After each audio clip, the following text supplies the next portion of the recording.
जय माता दी मित्रों, कैसे हो आप सब। आशा करता हूँ कि माता रानी की कृपा से सभी अच्छे होंगे और अपने घरों में खुश होंगे, संपन्न होंगे। आज का विषय जिसके ऊपर हम चर्चा करेंगे वो विषय ये है कि जब हम किसी देवता की पूजा करते हैं तो उससे संबंधित ऊर्जा क्या होती है, तरंग क्या होती है और देवता के दूत क्या होते हैं। क्या ये सभी एक ही चीज़ हैं या अलग-अलग हैं, इन विषयों पे हम चर्चा करेंगे। हुआ क्या था कि मुझे किसी भगत ने पूछा था ये प्रश्न। उन्होंने ये प्रश्न जो पूछा है पता नहीं इंटरनेट से कहीं से देखा है या किसी किताब में पढ़ा है। तो उनके मन में थोड़ी सी कन्फ्यूज़न थी कि जब हम अपने आराध्य की, अपने इष्ट की पूजा करते हैं तो हमें जो उनसे ऊर्जा प्राप्त होती है या हमें अपने इष्ट की तरंग प्राप्त होती है या उनके दूत प्राप्त होते हैं, क्या ये एक ही हैं या फिर अलग-अलग हैं। तो इस विषय के ऊपर आज हम चर्चा करेंगे।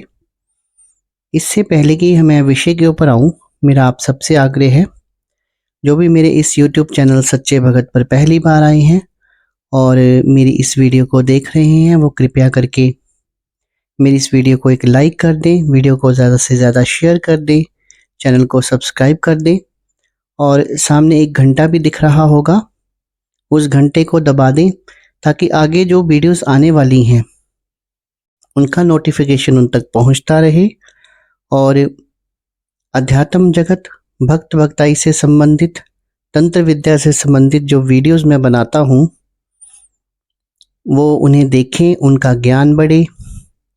इसी मनोकामना से आज का टॉपिक शुरू करते हैं, जो कि ये है कि देवता की ऊर्जा, तरंग और उनके दूतों में क्या अंतर होता है।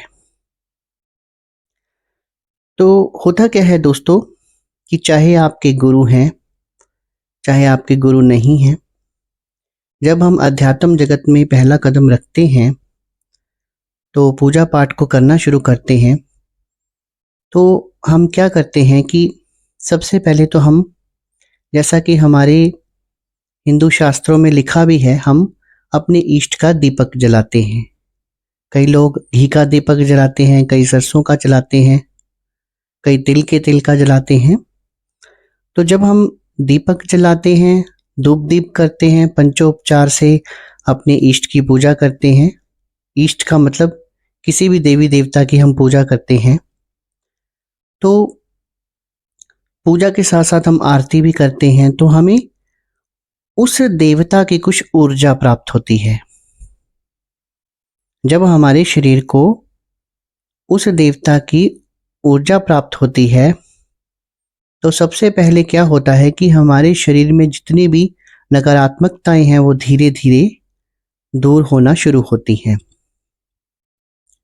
अब देवता सामने आके तो नहीं बताएगा कि आप में ये नकारात्मकताएं थी और ये दूर हुई हैं। तो उसमें होता क्या है कि अगर आपके साथ कोई शक्ति चल पड़ती है किसी देवी देवता की, तो आप देखेंगे कि जो लोग आपका हित चाहते थे वो लोग आपसे धीरे धीरे दूर हो जाते हैं।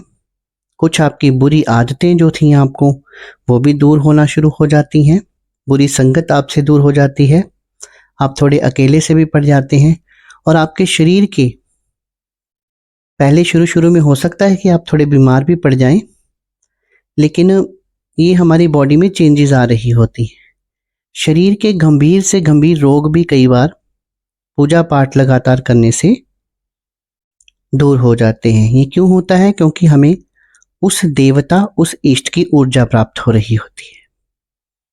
और होता क्या है कि जब यही ऊर्जा जो है बढ़ने लगती है, जब हम अपनी ऊर्जा को बढ़ाते हैं, तो ये देवता के तरंग के रूप में जो है वो परिवर्तित हो जाती है। अब मैं अपनी वीडियोस में बता चुका हूँ कि हम लोग अपनी जो पूजा पाठ करते हैं तो उसमें देवता की ऊर्जा को कैसे बढ़ा सकते हैं।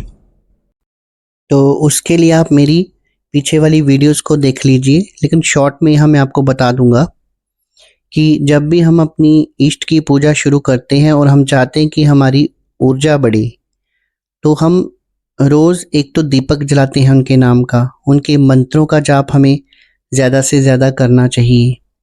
अगर हो सके तो उनका जो डे होता है, उनका जो वार होता है, उस दिन आप व्रत कीजिए, हफ्ते में एक बार हवन कीजिए और रोज़ इष्ट को भोग प्रसाद जरूर आपने खिलाना है।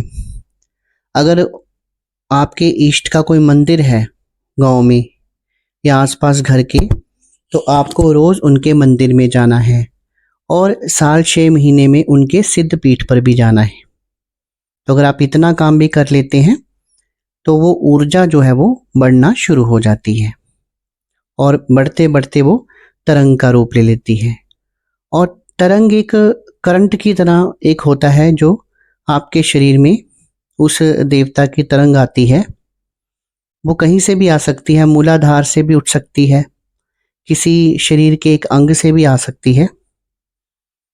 तो जब वो तरंग आती है तो हमारे रोंगटे खड़े होना लग पड़ते हैं और उबासी आती हैं जोर जोर से, कईयों का शरीर जो है वो आगे पीछे हिलना शुरू हो जाता है। तो ये सारे संकेत हैं कि आपके देवता की तरंग जो है वो आप में आ चुकी है, आपकी ऊर्जा जो है वो बढ़ चुकी है।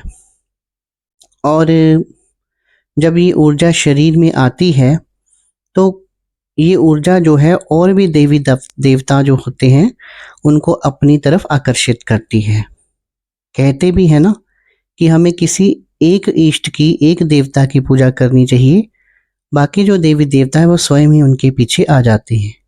अगर हम सभी की पूजा करना शुरू कर देंगे, सभी के मंत्रों का जाप करना शुरू कर देंगे, तो फिर हमें कोई भी देवता जो है उसकी ऊर्जा जो है वो प्राप्त नहीं होगी। तो जब हमें एक की ऊर्जा प्राप्त होना शुरू होती है तो बाकियों की ऊर्जा स्वयं ही हमारे अंदर आना जो है वो शुरू हो जाती है। और इस तरह के व्यक्ति जिनको तरंग आती है, और इस तरह के व्यक्ति अगर जागरण में जाएं, किसी भगत की चौकी पे जाएं, तो वहां उनको खेलने का भी दिल करता है। अगर देवता की चौकी हो तो उसके ऊपर अगर आपको तरंग जो है वो आ सकती है, आपको उस चौकी के ऊपर आपको सवारी भी आ सकती है, तो ऐसा भी देखा गया है। और इस तरह के व्यक्ति को, जिनको देवता की तरंगे आना शुरू हो जाती हैं, भूत प्रेत जो हैं वो उनके पास नहीं आते और जादू टोना भी जो है वो उनके ऊपर कम असर करता है, क्योंकि उनका ऑरा जो है वो बिल्ड हो जाता है। 12 के 12 चक्र जो है वो ऑरा के 12 चक्र होते हैं वो बिल्ड हो जाते हैं और देवता की जो एनर्जी होती है उनकी शरीर को प्रोटेक्ट करती है, उसकी रक्षा करती है। अब बात कर लेते हैं दूतों की। तो इंडियन मैथोलॉजी में कहा गया है कि जब कोई व्यक्ति जो है उसकी पूजा पाठ का स्तर बढ़ता जाता है तो उसके ऊपर देवी देवताओं की सवारी आना शुरू हो जाती है। तो एक चीज़ आज की वीडियो में मैं आपको क्लियर कर देता हूँ। अगर आपको कोई बोलता है कि मेरे ऊपर फलां देवता की सवारी आती है, फलां देवता देवी की सवारी आती है, तो ये बिल्कुल गलत है। देवी देवता किसी के ऊपर नहीं आते हैं। जो जगत के पालनहारे हैं, जिनको पूरे इस ब्रह्मांड, इस सृष्टि की फिक्र है, उनको इतने सारे कार्य हैं, वो कोई फ्री में बैठे नहीं हैं कि वो आपके पास आएंगे और आपकी भक्ति से प्रसन्न होकर आपके कार्यों को करेंगे। ऐसा नहीं है। और ऐसा भी नहीं है कि वो आपकी भक्ति से प्रसन्न नहीं होते। जब वो आपकी भक्ति से प्रसन्न होते हैं तो आपके कार्यों को करने के लिए आपकी भक्ति से प्रसन्न होकर वो अपने दूतों को भेज देते हैं। जैसे जो लोग माता काली, माता दुर्गा की पूजा करते हैं तो उनकी गणिकाएं, जो सेविकाएं होती हैं, वो जातक के शरीर पर आती हैं। स्वयं देवी देवता बहुत कम आते हैं।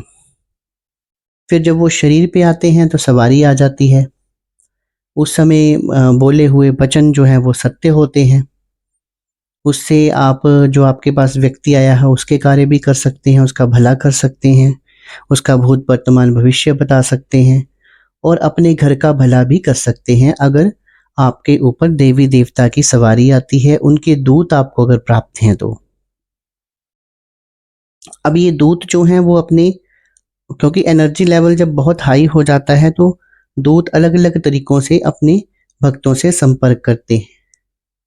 जैसे कई उनको आज्ञा चक्र पर दिखाते हैं, कई उनके कानों में आकर उनसे बोलते हैं, उनके प्रश्नों का उत्तर देते हैं और समाधान भी बताते हैं। अब इसके पीछे ये तो हो गया इंडियन मैथोलॉजी के अकॉर्डिंग दूत, लेकिन इसके पीछे साइंस क्या है?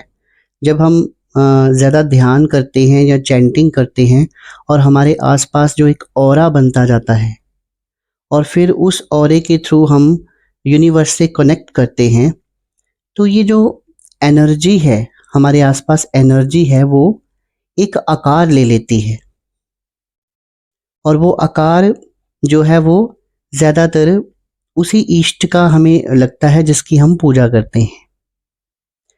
एक बार मैंने नवरात्रे रखे थे और जो निवारण मंत्र है उसका 1.5 लाख का अनुष्ठान मैंने करना था।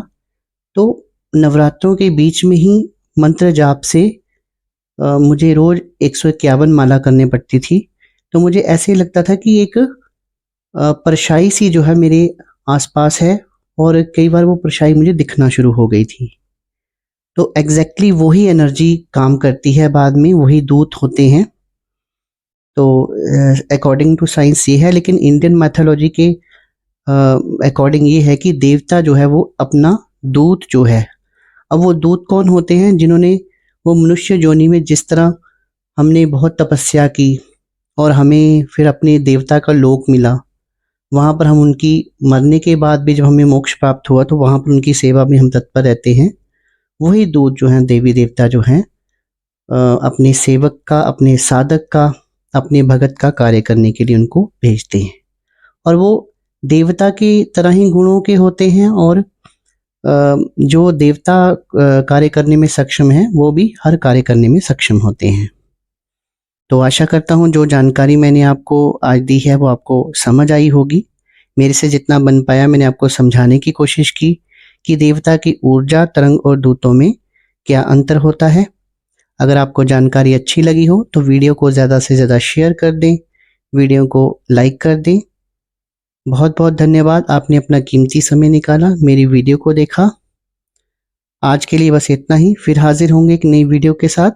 शुभ रात्रि मित्रों।